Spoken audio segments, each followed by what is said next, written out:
So let's actually get playing. After fixing this, and I've had this problem with this before, it's because of the on-map boxes in kind of an inconvenient place to put the rule book. Anywhere that I kind of put it, it's going to cover part of the board or be in danger of touching one of these. The on-map boxes aren't absolutely necessary to use, but it's hard for me not to.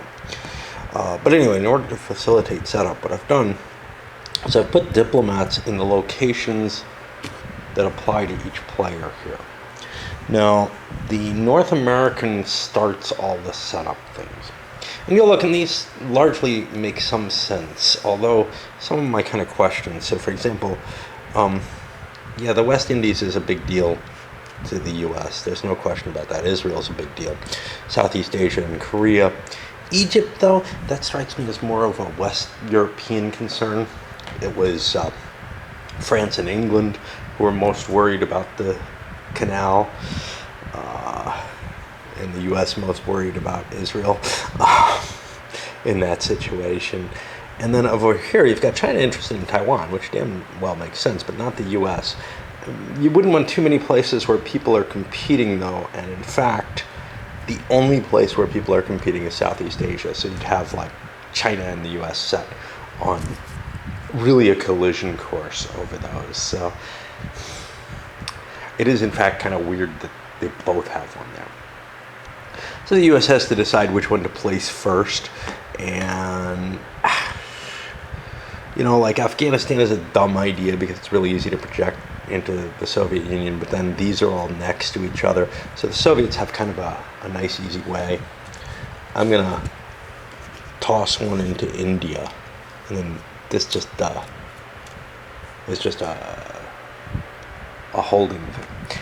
Now, here's what's problematic. My normal counterclockwise play is going to skew things here during this setup. So I've got to do this actually clockwise. The other play of the game is based on the SP markers, so I'm not worried about that. But in order to maintain whatever balance they intended with this design.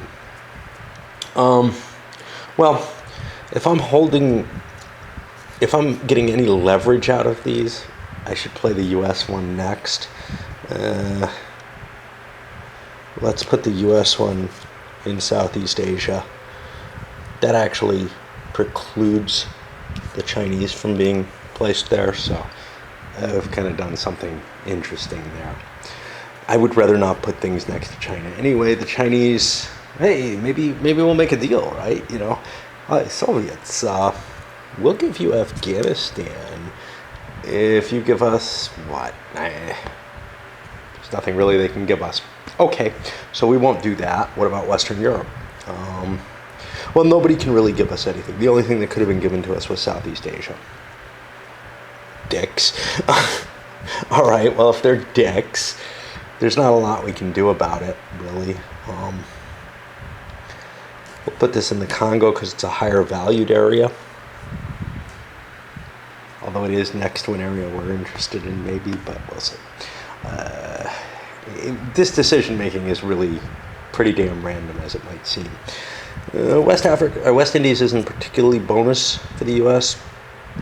Being next to the Mideast might be obnoxious to us. Can the U.S. do anything for us? They could give us Yugoslavia or Turkey. Turkey doesn't really help too much. And can we do anything for them? We can't really do anything good for them. So we'll go into Korea. Well, that's kind of dicky. So Argentina it is. Over here. Can we do anything with Western Europe that's abuse? Hey, Western Europe, we'll give you Yugoslavia if you give us Afghanistan. Sure. Okay.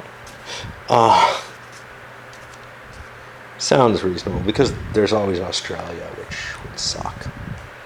Well, then you'll have Australia, which would suck. All right, well, we're not going to screw somebody over on the first action of the game. That's a great way to make an enemy. So into Afghanistan it is, and that's kind of a nice thing. There's nothing against it in the rules. U.S.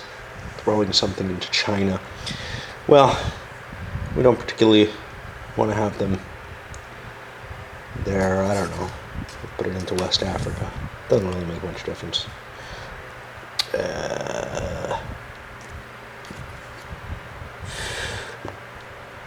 Japan. We're going to be big in Japan. And that could actually increase the value of Japan.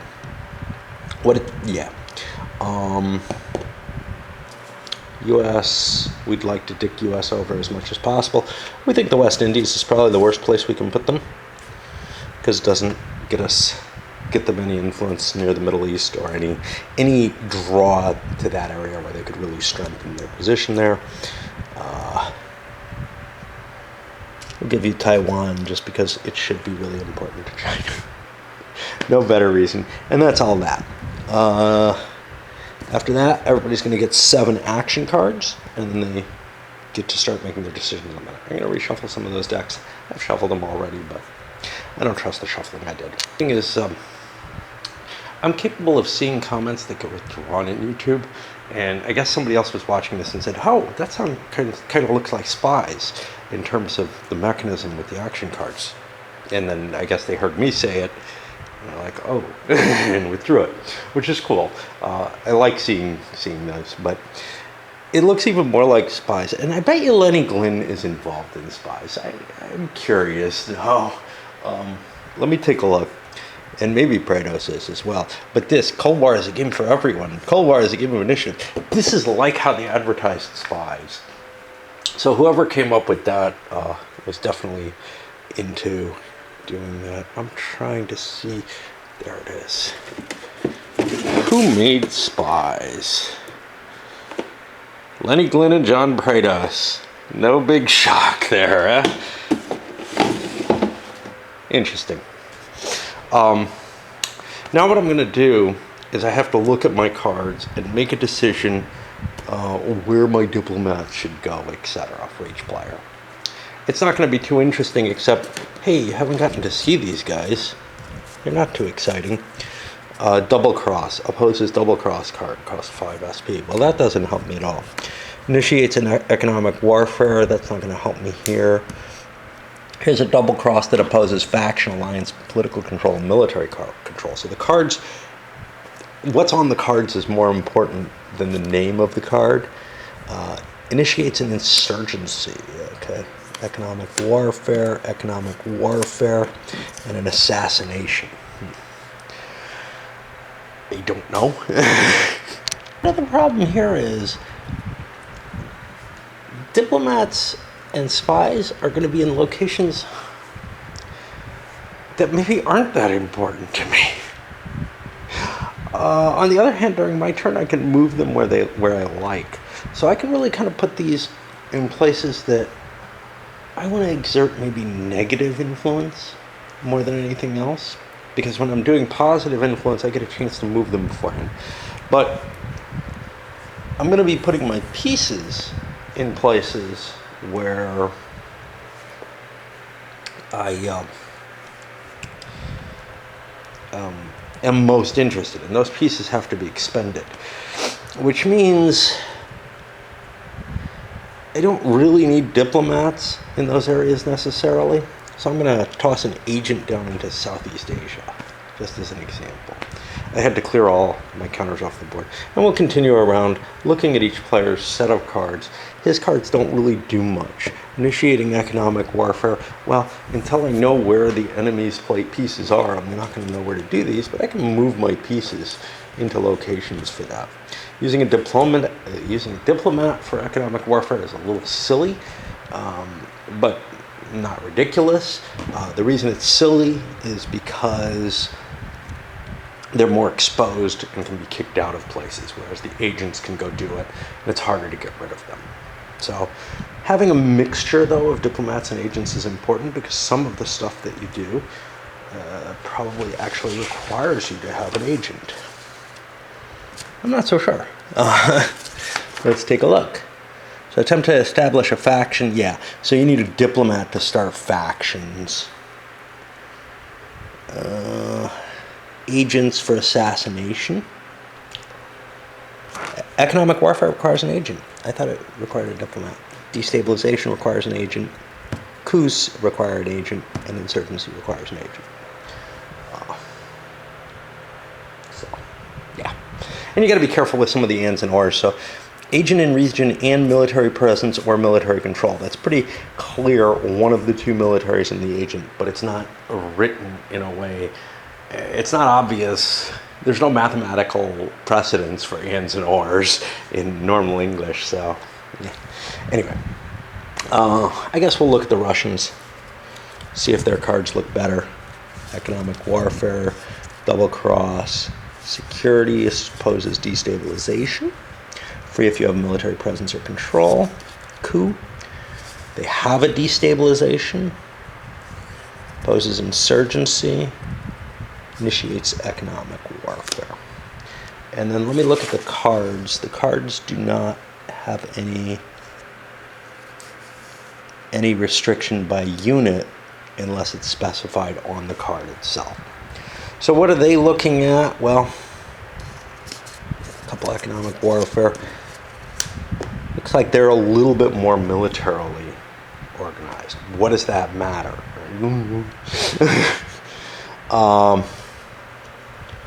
So yeah, I'll throw an agent in the Congo because what the fuck? And really, I don't know what I'm doing any more than you know what I'm doing at this point because it's been a hell of a long time since I've played, and I don't remember this having too much impact. Europe has a couple of mole cards. We haven't seen anything quite like this. They automatically serve as a failure card against certain players. So this fails Soviet Union action. This fails on North American action. They're very powerful cards, and they can only be countered really, I think, by another mole of the correct type. So that's something to see. Hey, where am I going to end up getting my influence? You know, who do I not? Who do I kind of want to conflict with a little bit more? But I don't see a whole hell of a lot, although I do see a strong predilection for assassinations here, which definitely means I want agents. But again, you probably want 4 and 3. It's just which one's 4, which one's 3. Dropped all the pieces down, and there's been a predilection for putting agents in because, yeah, you threw your 3 agents down first in the areas that you're kind of interested in, but then you're like, somebody else is going into an area that I'm kind of near. Well, first of all, there's the obligatory agent in the Middle East, but remember, it's kind of more important than these are to begin with, and it affects everyone. So anybody going in there is a problem for everyone else. But, you know, we had situations like, I don't know, here the U.S. put a diplomat in, the Western Europeans put in a diplomat as well. Talking about Summit last night when I was bidding the rules. Summit is kind of interesting. It's a 6-player game, and it adds South America and Africa as additional major power players. There was some feeling that at least South America would eventually, you know, achieve its own kind of world dominance. This was the same kind of thing as Western Europe, because you have to remember there was no EU at the time this was created. There was nothing that had any kind of consolidation like that. There was an economic community that was pretty small and didn't. The real issue was militarily they had NATO, and economically they had the economic community. But anyway, nothing really that powerful has happened in South America where it was really thought it would happen. So yeah, like here, the U.S. started with an agent here. Well, the Chinese threw one in because, hey, we can destabilize shit in there because we can have military for free in China. Great. and we can cause problems. And then I don't remember. Yeah, the U.S. put something in India, so the Soviets were like, yeah, well, okay, we'll do that there. Like I said, agents are a little more resilient than diplomats, a little harder to get rid of. Although diplomats can they don't get killed, they don't get degraded, they just get chased away. So it's not that big a deal. You can assassinate them, of course. Now we're at the, hey, time to buy things. We can only buy up to 28 points, and each country buys one thing at a time. Factional alliance. Both players can be, or all players could have factions and alliance in an area. All players could have factories in there as long as they have a faction or alliance. And all players can have military presence as long as they have a faction or alliance. Now, I believe a faction or alliance prevents you from having to pay maintenance on a military presence. So, whatever. I think the real question is, do you want to spend 7 on an alliance?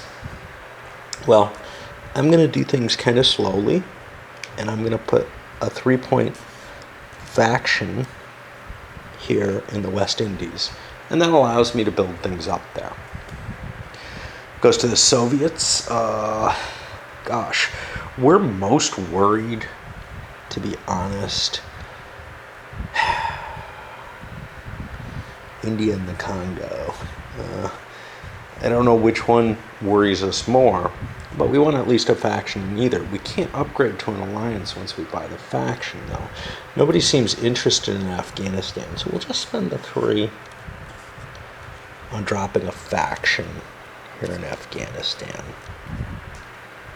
And so on. I'm going to go through that kind of placement. Everybody's only played just a faction to begin with. And if you think about the costs of things, a faction costs 3, an alliance costs 7. If you build 3 alliances, that's 21 of your 28 points. You don't have a lot to start building factories and other such things that are of some importance. You also don't want to show your hand in the Middle East right away, because then everybody else is chiming in there. So you want to make sure you reserve points to consider your position there. So there's, a little bit of brinksmanship and a little bit of kind of holding the cards close to the vest at this stage in the game. The second setup piece is also a conservative one. 3 points for a factory. Right? Yeah. You want to have some economic growth or capability here, a 4-point region. But more importantly, this is a hard to attack region. Somebody did them a favor by putting this there, maybe. And the same can be said for Australia, because the only way to really influence it is to have naval operations. So if somebody doesn't set up in it, they're not really going to be body checking the U.S. there. So the U.S. is saying, I'll do that. It does kind of put them at risk, though, by putting that factory there right away. Someone might say, okay, I'll put a faction in there too, if they want to get involved there. You probably have a lot of points to put in your own regions, though. So you might well get away safely with defending those kind of places. Everybody's following the same strategy. Why? Because I believe it's the only reasonable strategy, which is to cover all your core areas with a faction and build factories as needed. I think everybody's got 1 factory and there are 3 factions down at this point. But now things start getting interesting. Now you're starting to think about your cards. You're at 28. That means you can spend 16 more points. Well, 16 more points, not going to be spending on an alliance, but that's basically 2 military and another couple factories maybe to fund that. Or, you could buy a additional faction and factory, so you could actually get factories in all your locations. That would be 2 more factories, that's 6 points, and then another faction and factory, that brings 12 points. So that gives you more economic capability at the beginning of the game. Let's take a look at the sequence of play. The economics, though, starts doesn't come into play until after the first turn. You don't get additional money on your first turn of the game. So if you spend a lot of stuff and put a lot of pieces down, one, you're cutting into your victory points, but that's something you've got to do. These things are worth victory points at the end of the game if you can keep them. Find the winning the game section. Well, nothing that's been placed is worth any victory points. Only control markers are. So, but you need to have your economic engine in the game, right? So you need to have a certain number of factories placed to make money. But if somebody goes all economic, they can be screwed within that first turn. And that might be a problem. How big a deal is that? Do you want to do economic warfare? Well, I don't know. As a 4-player game, it probably rewards a certain amount of non-confrontational strategies, i.e. turtling, until it's clear that someone's getting an advantage. If you start a fight with someone right away, you may actually be causing problems for yourself. On the other hand, if you can establish control of regions, you can expropriate stuff, which is one reason why this is a little dangerous. Soviets could get involved there. These are a little dangerous. These are a little dangerous. China has a lot of enemies they can make in this game. Choice of the key zones for different players may seem proper in some ways. For example, hey, China sure is interested in Taiwan. That makes sense. Except that the likely effects of it on the setup of the game are that China owns Taiwan if you put their marker there. Which seems kind of fucked up, to tell you the truth. These areas become, and again, it's because it's not a 2-player game. If it was a 2-player game, someone could well go in and prevent them from getting it. But the fact that they got their piece there means that they're going to concentrate on that. Same with Japan. So they're going to have close relationships with those two countries. I'm not sure that makes a whole hell of a lot of sense at any time period, which is why I was, when I try to categorize this, I have a hard time putting it as a Cold War game. To me, it's almost like a hypothetical game, and some it certainly is. Who the hell knows with the one that I couldn't remember the name of, which I should know now, Stupid Power, Superpower. Nobody in our group liked it terribly, but I would call it Stupid Power because it's a stupid game. One of my buddies would call it Stupor Power because it left you in this kind of drained, fatigued state, kind of like a game of Monopoly that never ends would be. Simply because you're waiting for somebody to land on the property. It's a hideous game. For those who are in suspense and didn't bother looking on YouTube, where somebody caught it and I caught it afterwards but didn't see their comment.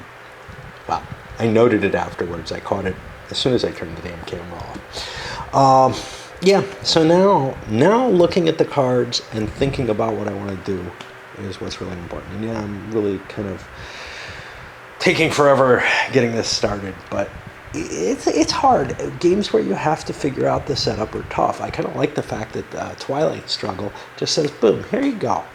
This is the historical situation. Run with it. And this doesn't have anything like that. Gives it more flexibility, maybe, but I don't know how much interest it is.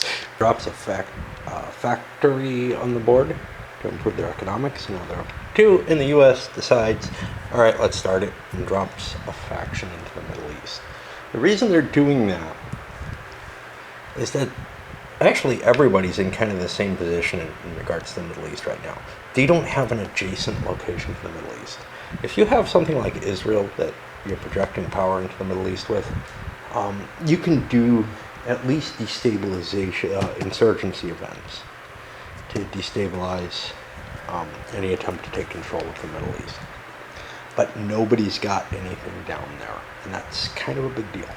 Trying to pass on that. Russia building a military unit in India because that allows them to project power all throughout this region, which they like. It doesn't cost them anything to maintain in India because they have a faction there. It helps protect their factory. It's all good. The Chinese continue with their economic policy in West Africa.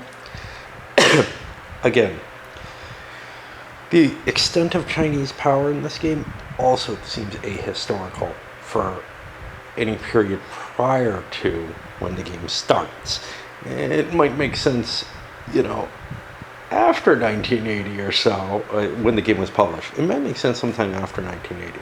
So, again, it's hard to call this really a Cold War game. It was designed in the Cold War, but it almost seems like some projection.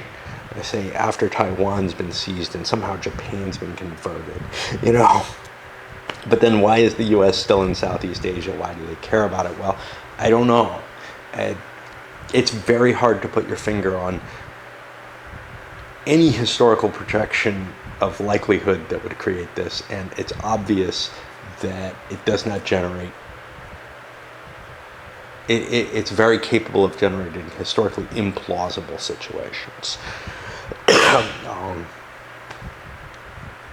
I guess the Chinese could just build military in their home or something. They had some influence in Africa around 80. It's really tough to judge. Anyway, with both of them ignoring the Middle East, that leaves it to Western Europe to counter that move. They put a faction in there just to make sure that we don't just let the U.S. win the game, but we're kind of like, I don't know, man. I'm not sure I like this. I feel like I'm getting forced into a conflict with North America, and other people are going to gain from that, not me, and not North America. Significantly ups the ante by dropping a military presence into the Middle East, and the reaction is silence, essentially. The reasons, well, the Soviets have the capability to prevent military control from happening there with some of their cards. The Chinese, their reaction is the most aggressive. They put a faction in Southeast Asia. If the U.S. is the bad guy, maybe we can get a foot up on them and take their region, which kind of almost negates them taking the Middle East as far as we're concerned.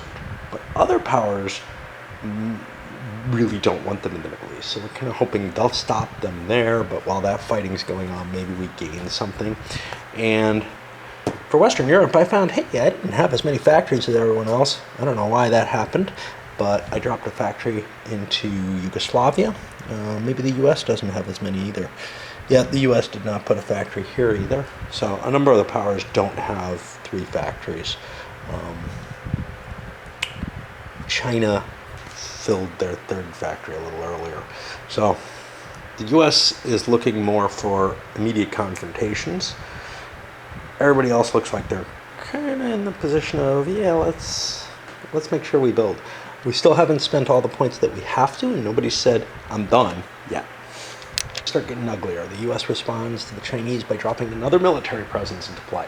That uses up all the points they can spend, so we're going to flip them over. The Soviets passed, keeping a pile of money, or victory points, depending on how you want it. The Chinese, well, this was so effective. Let's see what happens if we put another faction into Korea. And the Western Europeans, convinced by the Chinese actions that what they're doing is quite wise, went into the Caribbean. So the U.S. is paying big for their militarizing the Middle East. At this point, they can't do anything. Russia already passed. So now it's up to China and the Western Europeans to decide, do they need to go further? Do they wish to go further? Military placed in one of these locations would be a serious problem for the U.S. Both powers pass, and the U.S. has spent most of their points, which means we flip these all back over, and the game's going to start with the Soviets taking the first actions. Let's remember we do it by who has the most cash kicking out, which is not necessarily an advantage because it means the U.S. by spending all their money gets to get last licks in this situation. However,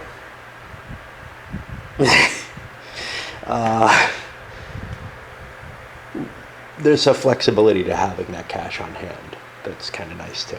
Frankly, that was all set up, kind of like, placing pieces in risk or whatever, but a little bit more complicated and therefore a little bit more to talk about. Now, the first thing that happens is we start with the Soviets and they draw an event card. Okay, action card China. That means China gets an action card. They are already at their limit. And they probably have something they're willing to discard in order to get an action card. But I have to find this and make sure that this is correct. I didn't know that there was something that just gave action cards. That may only be if you have a piece in China, a diplomat or an agent. And that may be the reason that you start off with agents in all the home countries at the beginning of the game. I vaguely remember doing that, but it wasn't clear from what I looked at. So we have this thing. It's a Soviet turn. The Soviet player has a vital region. The one's factory does blah blah blah.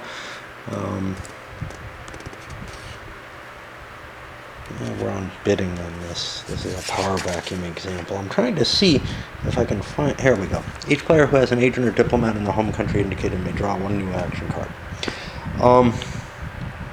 But I believe you're still limited to the 7 cards, so it's not that big a hurt to not get this on the first card of the game.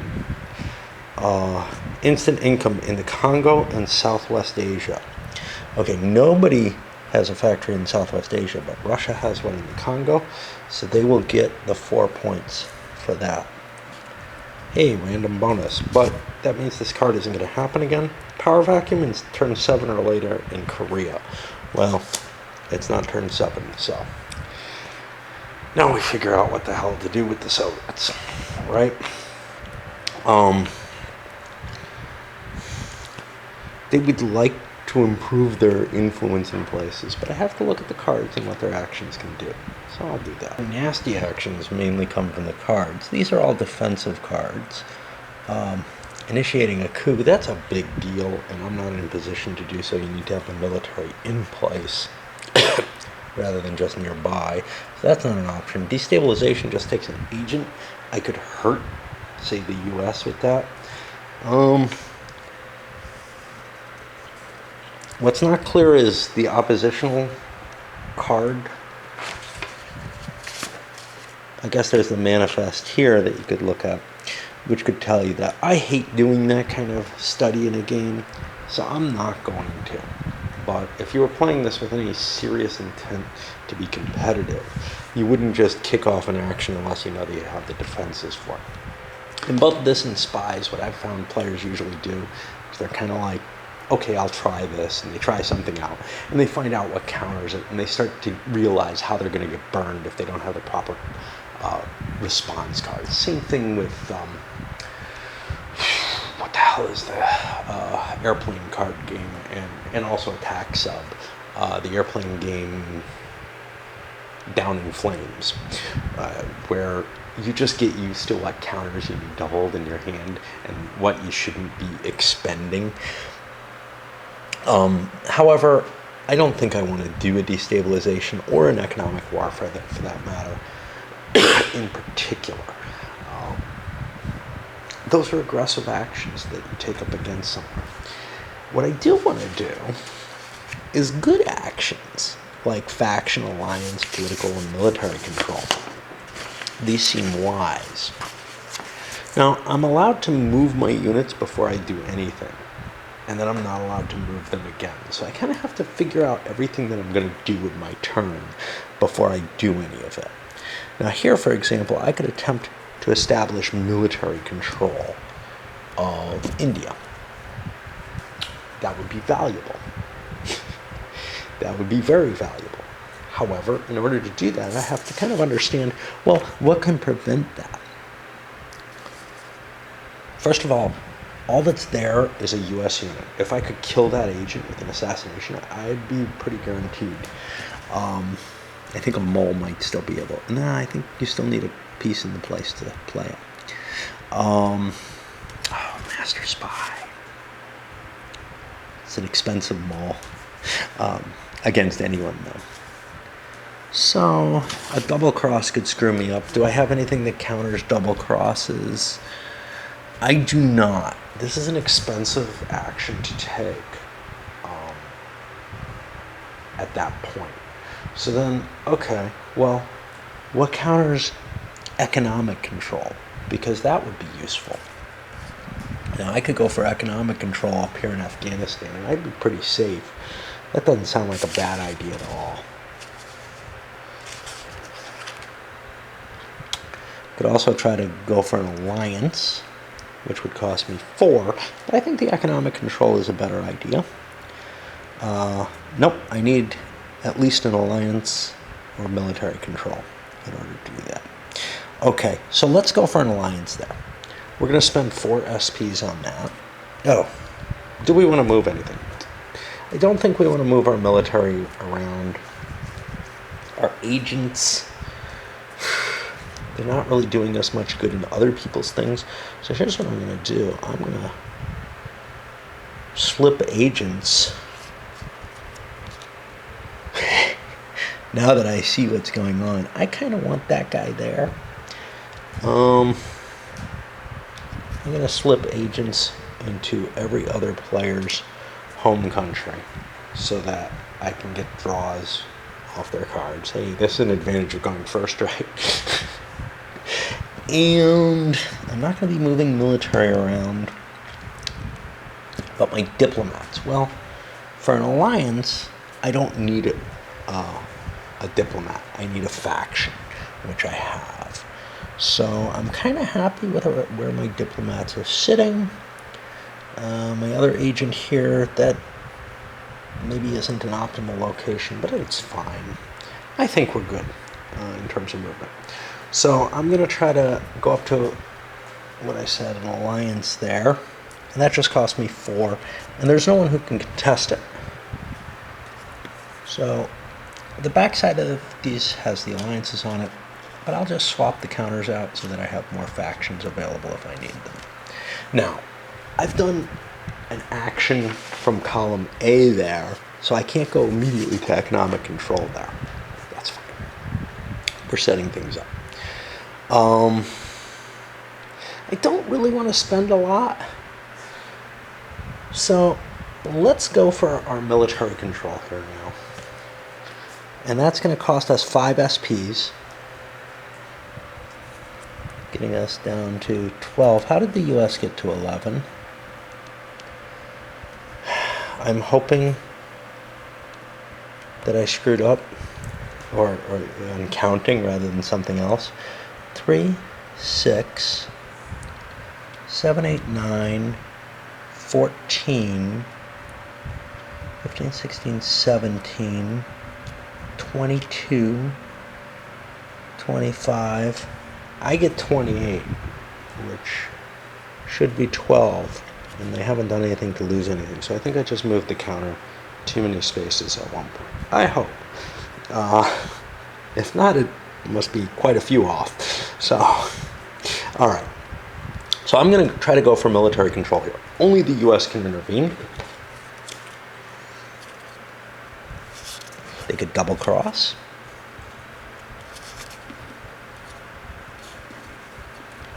And that's all they have. Now this opposes other people's control going into that area. How willing am I to play this resource to prevent the Russians, who really have taken almost no aggressive actions towards me? I'm going to say I'm only going to do it on a 1 or 2. Because, actually, I'm only going to do it on a 1 because I'm harried by China and by the Western Europe, and I'm not being bothered by the Soviets right now. So I choose not to do this, and maybe it was even discussed beforehand, although so military control is established here. That's an option A thing. I don't really want to do a whole hell of a lot else. But you know what? I am going to establish a faction in Southeast Asia. Or Southwest Asia. Solidifying my hold here. South Africa would be nice too, but I'm getting awfully low on money. So that is the end of my actions. I would have been allowed to purchase more military or diplomats and agents. And that pushes us over to the next player in order, which I think, no, actually is China. China and Western Europe are tied. China breaks the tie on that. Now they get to make their decisions. This is not an optimal game to be playing solitaire by any means, because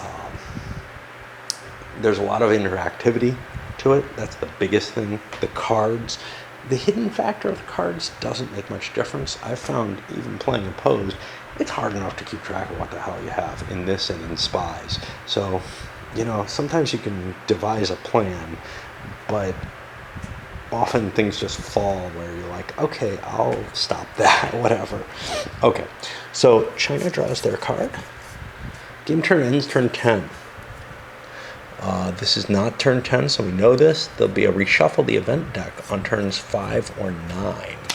I don't know what the effect of that is, whether that pulls all the game turn end cards in like the game turn end would when it comes up, but this is going to mean that I think it probably does, just to randomize things more. This means there's no special bonuses for China, so now they have to figure out what their strategy is. The setup was kind of mistaken, or poorly chosen at least. They should have started with a military unit in one of these two places so that they could do certain kinds of nastiness to the US. I didn't do so, and now it's going to cost me 5 to build a military unit and 5 to move it out of the deploy box into one of those locations. So military is really not an option for me.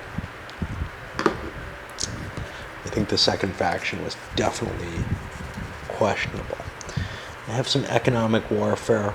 I could screw with the U.S. factory here. That might be a good move. We got some defenses, destabilization, gets rid of alliance faction and diplomats to go away. Now, if I clear out this faction, the factory can still remain. However, it would strengthen my position. What counters destabilization? Yep.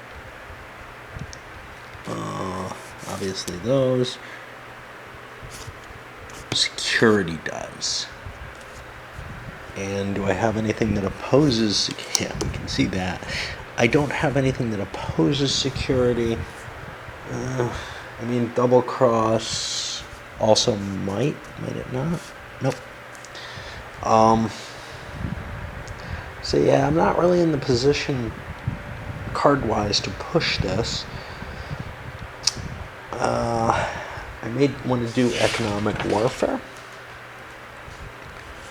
which requires an agent in the region.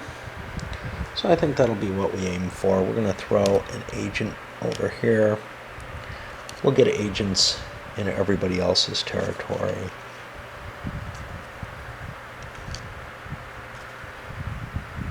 Because we want the bonus if the card comes up.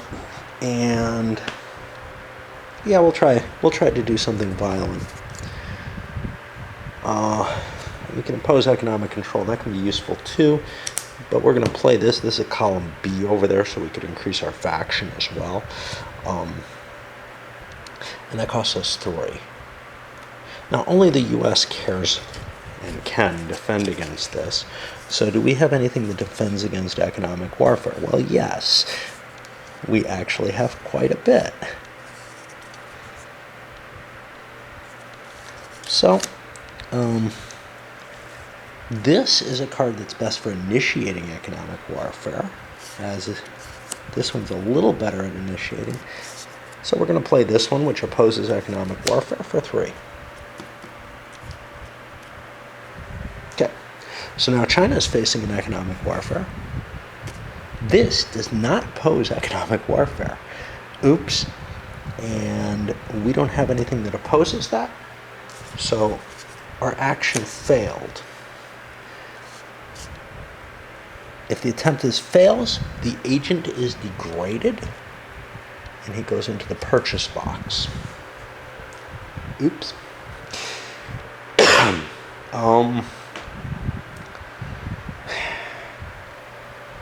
We don't feel particularly safe with our piece here, nor our piece there. I think take the US cards away. I think what we'd like to do is increase our influence in some of our own areas, though. So what about going for alliances? Those cost us 4 each. We will create an alliance in Taiwan for 4. And I feel like we're running low on cash, so we'll call that the end. And now I got to be careful with the track and not make errors like I did before. Our next power is Western Europe, and they draw their event card. An action card for the Soviet Union. Only the Chinese have a card there. They are played card, so they get one. It's an expensive one. Vital region SP increase. Okay, so if it was turn 4 or 9, Indonesia, if it had a vital region marker, would get flipped over to its 6th side. Power vacuum turn 8 or later in Korea, so very little happens there. And now we got to figure out what Western Europe wants to do. Worried about the US trying to do a coup or something like that in the Middle East. We don't see anybody else really doing anything about it. We're going to play an assassination there and start that off for 2. Try to kill his agent there. It doesn't really do much, it just degrades his agent. It's more useful if somebody has an agent in an area that you're trying to do something in. You might try to do something there.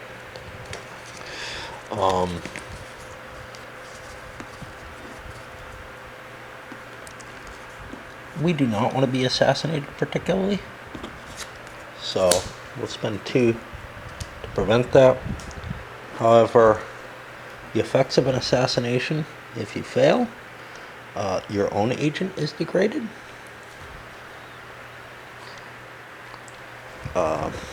So we don't want that to happen. So we're going to counter that for 1. And I don't believe they have anything else that can counter an assassination. So the US agent has been removed. And it costs $5, I think, to get him back. Yeah, $5, the same as a military presence. So spending for agents and diplomats is kind of expensive. You might want to pull them back and flip them on a turn if you need one of the others. You start with a lot of them at the beginning of the game. Okay, and for our next trick, that was a little more expensive than I would like. I'm gonna go for an alliance for 4 over in Australia.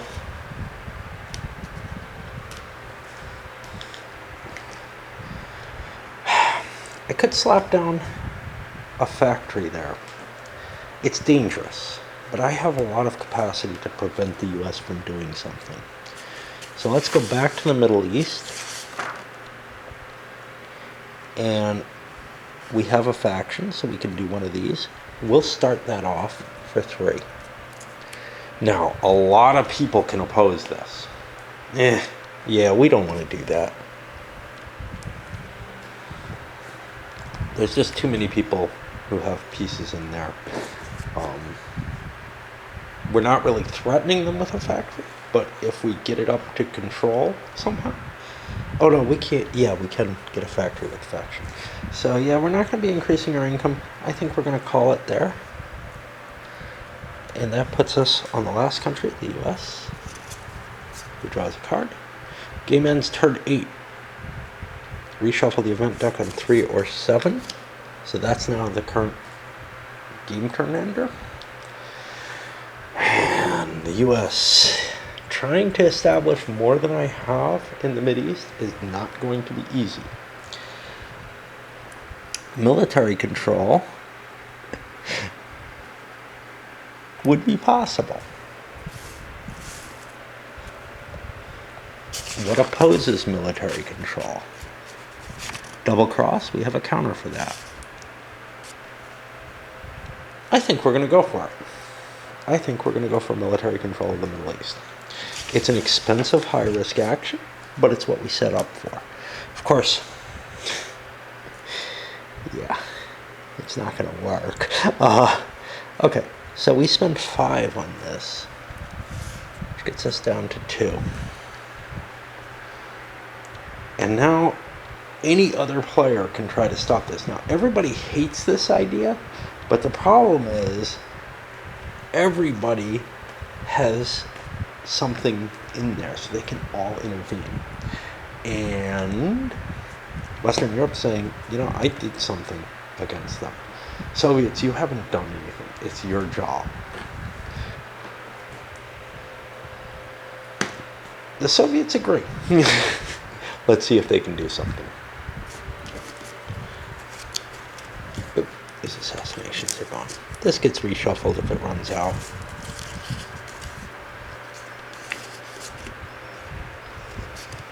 So I got a double cross for 3.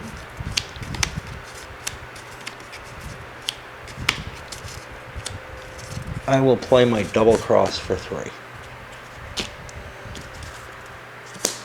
in order to oppose this. 1, 2, 3. Military control would mean we each lose 5 SPs during the economic phase, so we definitely do not want this to happen as any of the powers.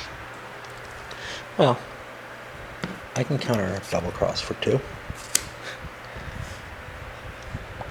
Russia says, I'm out, man. I played the only thing I got here. They are unable to actually stop this. Western Europe's like, China, how about you, man? China says, no, not me. I can't do this. Okay. They may be lying. They didn't look at their cards. They looked and said something. We don't know if they can or not. Now Western Europe. All right, fine. Well, we feel like we have to stop this. This double cross does not stop a double cross. This one didn't either. Shit. Hold on. This one would, but I don't have enough points for it.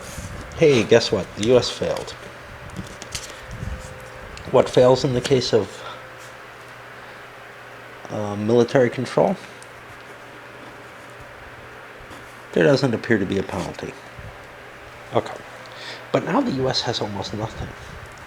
They have 2 points. That's really not enough to do anything. They're going to call themselves done. So yeah, their card was illicit. Okay. Now we go back over here. And we've run through all the different powers. We go to the joint economic growth, which we have to find.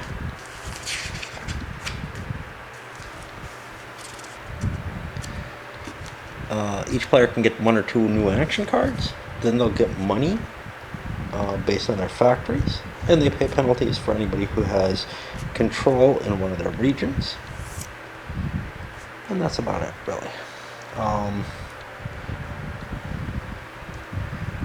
I think we follow the normal U.S., Soviet, China, Western Europe order here. Although we could follow SP order, it doesn't really make a difference. Although if you get to see what somebody's discarding, that might affect you. Generally, this happens kind of simultaneously. Drew 2 cards. The US and Western Europe didn't have to discard. China actually had to discard 2 cards. They discarded 2 coups. Those are expensive to play, hard to get lined up. You have to get military into the region. Had they set things up correctly, they would have been actually set up well for coups, but they did not in the initial setup. So you're like, well, fuck these cards. Even though like they put these things in there because of the coup cards. Now we count up what people have. All right, so let's start with the US. They have a 4-point factory here, and a 4-point factory there. So they get 8. That puts them up to a mighty 10. And we're going to unflip them at the same time. For the Soviets, 4, 8, 12. And you can see why the US start was a bad one. Not getting all their factories in place, making too many enemies, etc. We'll do Western Europe because they're on top. 4, 8, 12. And finally China, 4, 8, 12. And at this point, although the US made some aggressive looking moves and is still in an aggressive looking position, there's a little less anti-US-ness about the world.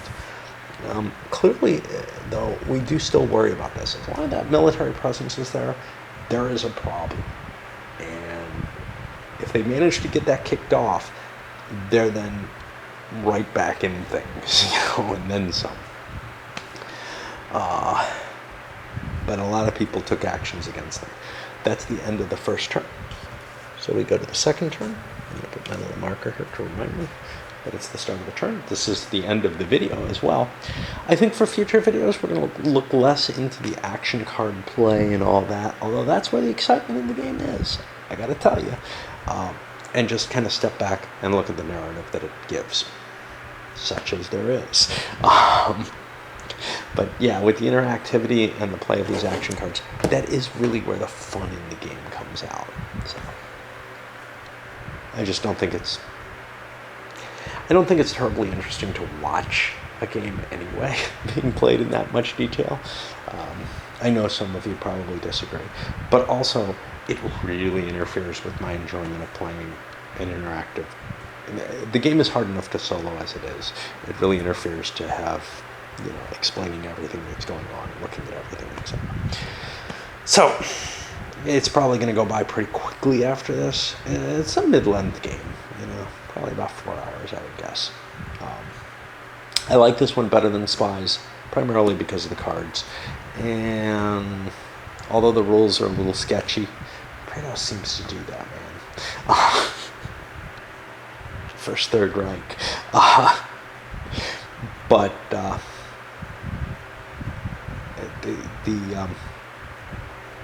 they're better than the ones in Spies. Spies, this is the improved version of Spies in a lot of ways, although it does lack some of the kind of cool facets of Spies. We'll take a look at Spies at some point as well. All right, let's send this up.